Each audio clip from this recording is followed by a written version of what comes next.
should be sufficient to prevent his trying to rob the Almighty of his due. Success for all. Every individual who is not feeble-minded can be a success at some time in this big world. Every normal-minded individual is able to create, invent, improve, organize, build or market some of the myriad of things the world is crying for. But he will succeed at only those things in which his physiological and psychological mechanism perform their function easily and naturally. Why we work? Man is, by inclination, very little of a worker. He is first a wanter, a bundle of instincts; second a feeler, a hustle of emotions; last and least he is a thinker. What will work he does is done not because he likes it, but because it serves one of these first two bundles of instincts. When the desire for leisure is stronger than the other urges, leisure wins. But in all ambitious men and women the desire for other things outweighs the leisure urge.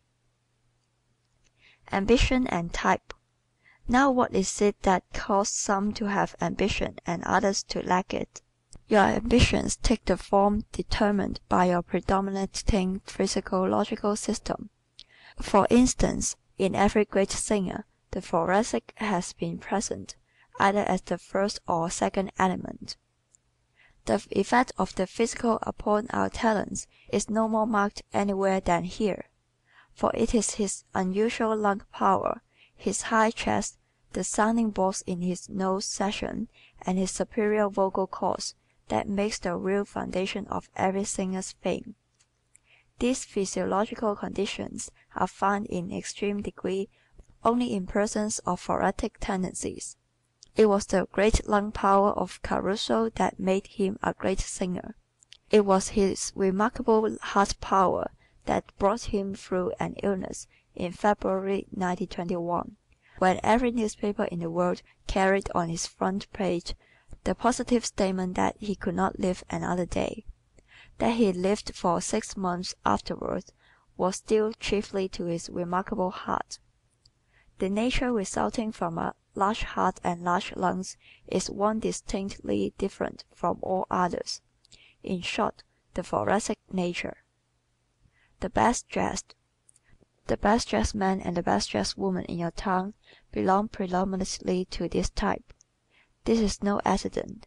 The thoracic, being possessed of acute eye senses, are more sensitive to color and line than any other type. These are the foundation of style and artistic grooming. Clothes can unmake the man. Being desirous of the approval of others and realizing that though clothes do not make the man, they can unmake him, this type looks to his laurel on this point. Because clothes determine the first impression we make upon strangers, and because that impression is difficult to change, clothes are of vast importance in this maze of human relationships. The thoracic is more sensitive to the attitude of others because their attitude is more vital to his self-expression.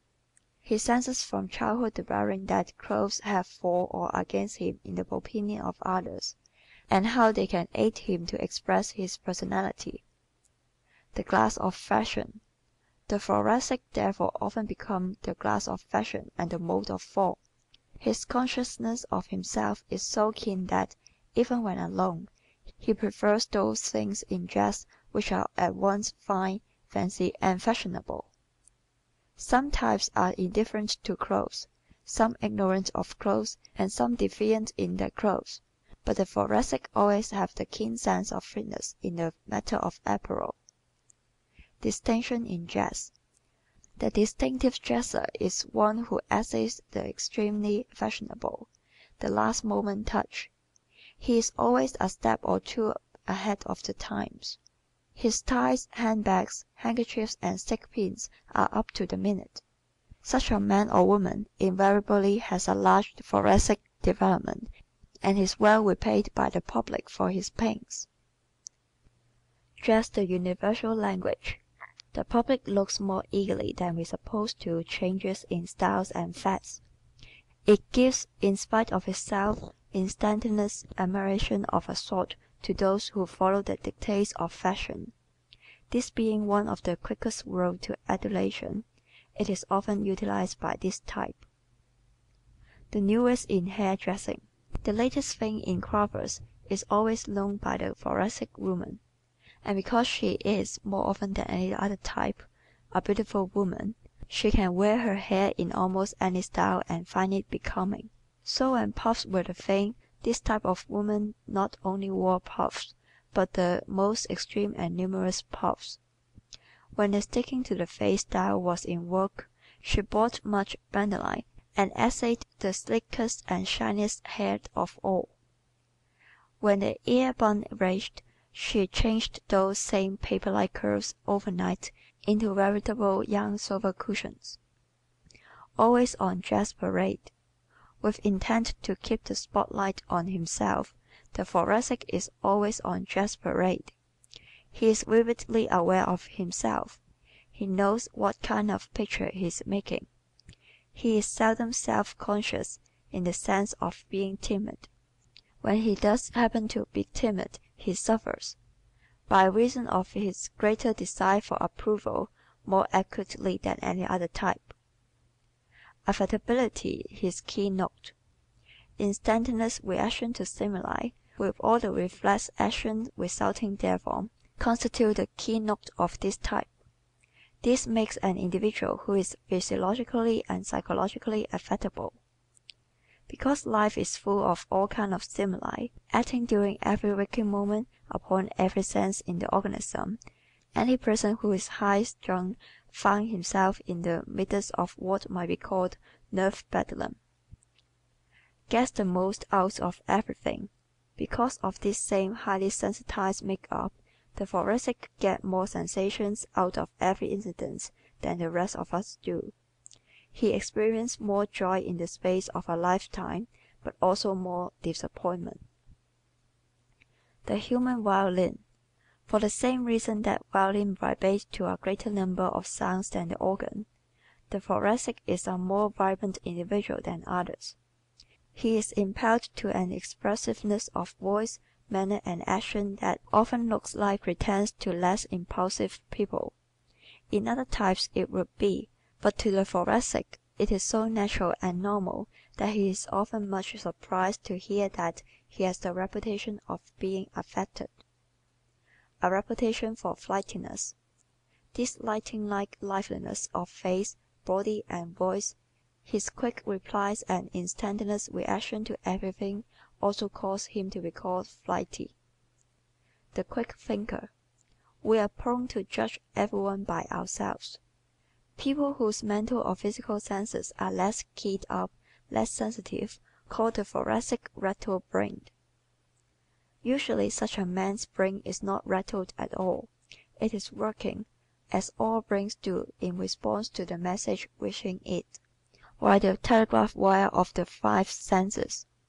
In the Thoracic, these wires happen to be more dulled than in other types. He gets sensations from sights, sounds, tastes, touches, and smells much more quickly than the rest of us do. These messages are sent to the brain more rapidly, and since sensation is responsible for much of our thinking, this man's brain thinks a little more speedily than that of other types. It does not necessarily think any better. Often it does need slowing down, but compared to the thought power of some of the other type, the Thoracic speed made up for much of his carelessness. He makes more mistakes in judgment than other types, but can right about face so quickly he usually remedies them while other types are still trying to decide when to start. To hold himself back is the hardest lesson for this type to learn. His changeability. This tendency to let himself go brings the Thoracic a great deal of unhappiness and failure. He plunges so quickly that he often fails to take into consideration the various elements of the situation. His physical senses tell him a thing should be done and rush him headlong into action that he knows are ill-advised the moment he has time to think them over.